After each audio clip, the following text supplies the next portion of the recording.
Hello everyone, welcome to break time classes. इस video में polity के मोस्ट इंपॉर्टेंट क्वेश्चन हम यहाँ पे कवर करेंगे। ये बहुत शॉर्ट वीडियो है, लेकिन इनसे हर बार प्रश्न पूछा जाता है, तो इन्हें बस मत स्किप करिएगा क्योंकि यहाँ से क्वेश्चन आना श्योर रहता है। तो चलिए शुरू करते हैं।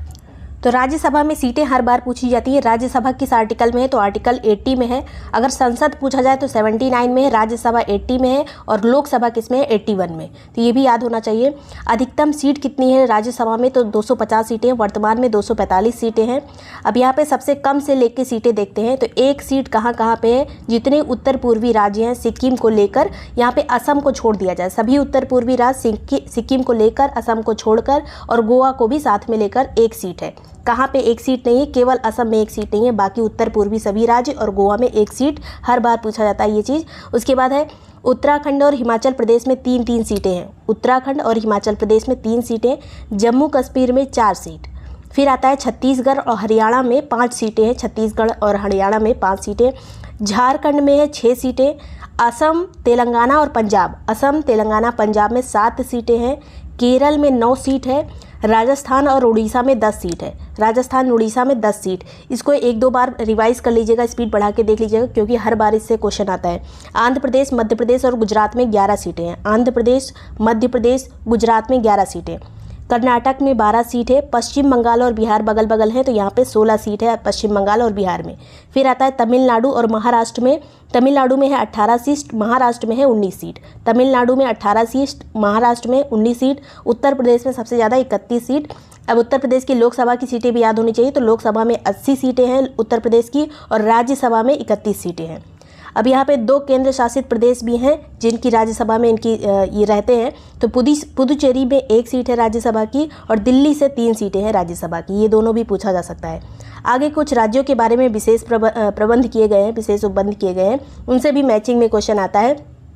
तो आर्टिकल 371 से लेकर 371 जे तक हमें पढ़ना है विशेष उपबंध। 371 में है महाराष्ट्र और गुजरात। 371 जे में है कर्नाटक। 371 ए में क्या है? नागालैंड। अब नागालैंड में केवल अंग्रेजी बोली जाती है, बाकी जगह अंग्रेजी नहीं बोली जाती है। ज़्यादातर यहाँ की पॉपुलेशन इंग्लिश बोलती है नागालैंड में, तो ए से हो गया अंग्रेजी। तो 371 ए अंग्रेजी, नागालैंड। फिर 371 बी, बी से क्या हो गया? असम। 371 बी असम, बी से हो गया बिहू। बिहू कहाँ पे मनाया जाता है? तो असम में। फिर 371 सी मणिपुर। मैरी कॉम कहाँ की है? मणिपुर की, और वो चैंपियन है, तो सी से हो गया चैंपियन। चैंपियन कहाँ की है? मणिपुर की। 371 डी, डी हो गया आंध्र प्रदेश। तो डी से हो जाएगा डिवाइड। आंध्र प्रदेश डिवाइड हुआ था, इसी से तेलंगाना बना था, तो 371 डी आंध्र प्रदेश। फिर 371 ई क्या है? आंध्र प्रदेश की यूनिवर्सिटी। तो 371 ई से हो गया एजुकेशन, यूनिवर्सिटी से संबंधित है 371 ई। फिर 371 एफ क्या है? सिक्किम। नॉर्थ ईस्ट के जितने स्टेट हैं उसमें 7 को 7 सिस्टर कहा जाता है। ये भी नॉर्थ ईस्ट में ही है सिक्किम, लेकिन इसे 7 सिस्टर में काउंट नहीं किया जाता है, इसे फन में अलग कर दिया गया। तो 371 एफ से क्या हो जाएगा? सिक्किम। यहाँ काफ़ी बर्फ़ होती है, जाके लोग फन कर सकते हैं। 371 एफ सिक्किम। 371 जी मीजो, जी जो यहाँ पे बोलने से प्रोनाउंस करने से समझ में आ रहा है कि यहाँ पे जी लगा हुआ है। 371 जी मिजोरम हो जाएगा।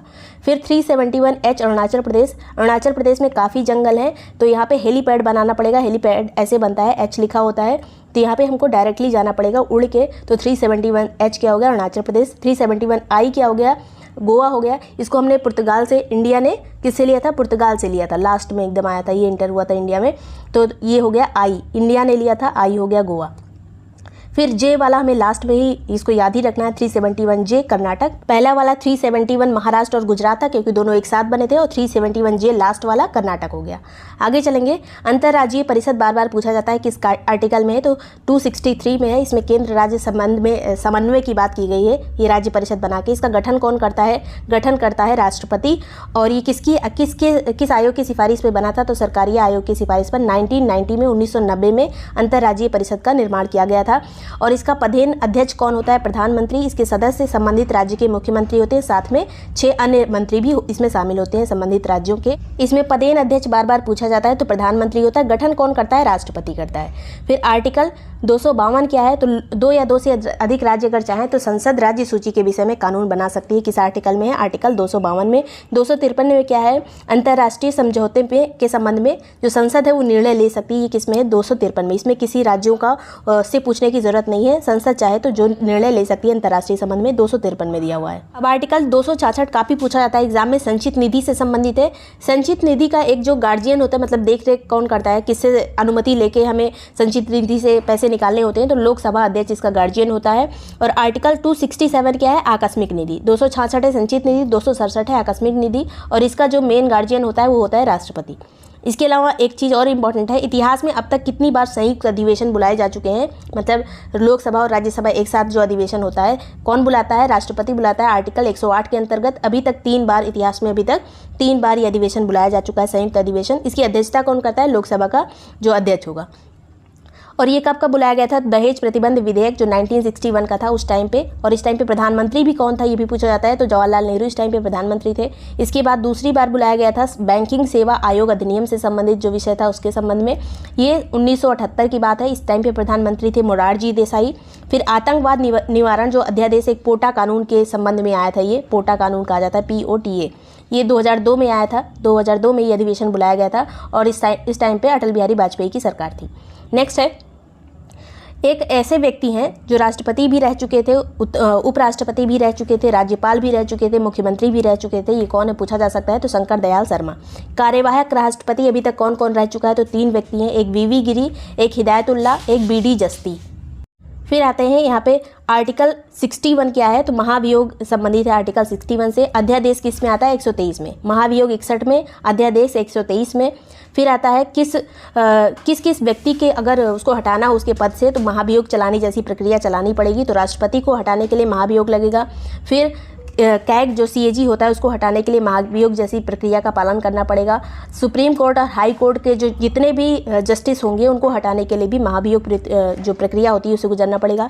केंद्र व राज्य के जो मुख्य निर्वाचन आयुक्त होते हैं उनको भी हटाने के लिए महाभियोग की प्रक्रिया का पालन होगा। फिर संविधान में कितनी भाषाएं मानी गई हैं, तो 22 भाषाएं हैं जिन्हें दर्जा दिया गया है संवैधानिक दर्जा। मूल रूप से ये 14 थी, बाद में कुछ जोड़ी गई। अब इसमें राजभाषा आयोग अगर पूछा जाए किस आर्टिकल के अंतर्गत आता है, तो आर्टिकल 344 काफ़ी इंपॉर्टेंट आर्टिकल है। आर्टिकल 344 राजभाषा आयोग से संबंधित है। अब बाद में जो भाषाएं जोड़ी गई, 21वां संशोधन आया था, संविधान संशोधन 368 में आता है, आर्टिकल नंबर 368। 21वां संविधान संशोधन ये हुआ था 1967 में, सिंधी भाषा जोड़ी गई थी इसमें। फिर आता है 71वां संविधान संशोधन, ये 1992 में आया था। इसमें 3 भाषाएं जोड़ी गई, मणिपुरी, नेपाली और कोंकणी।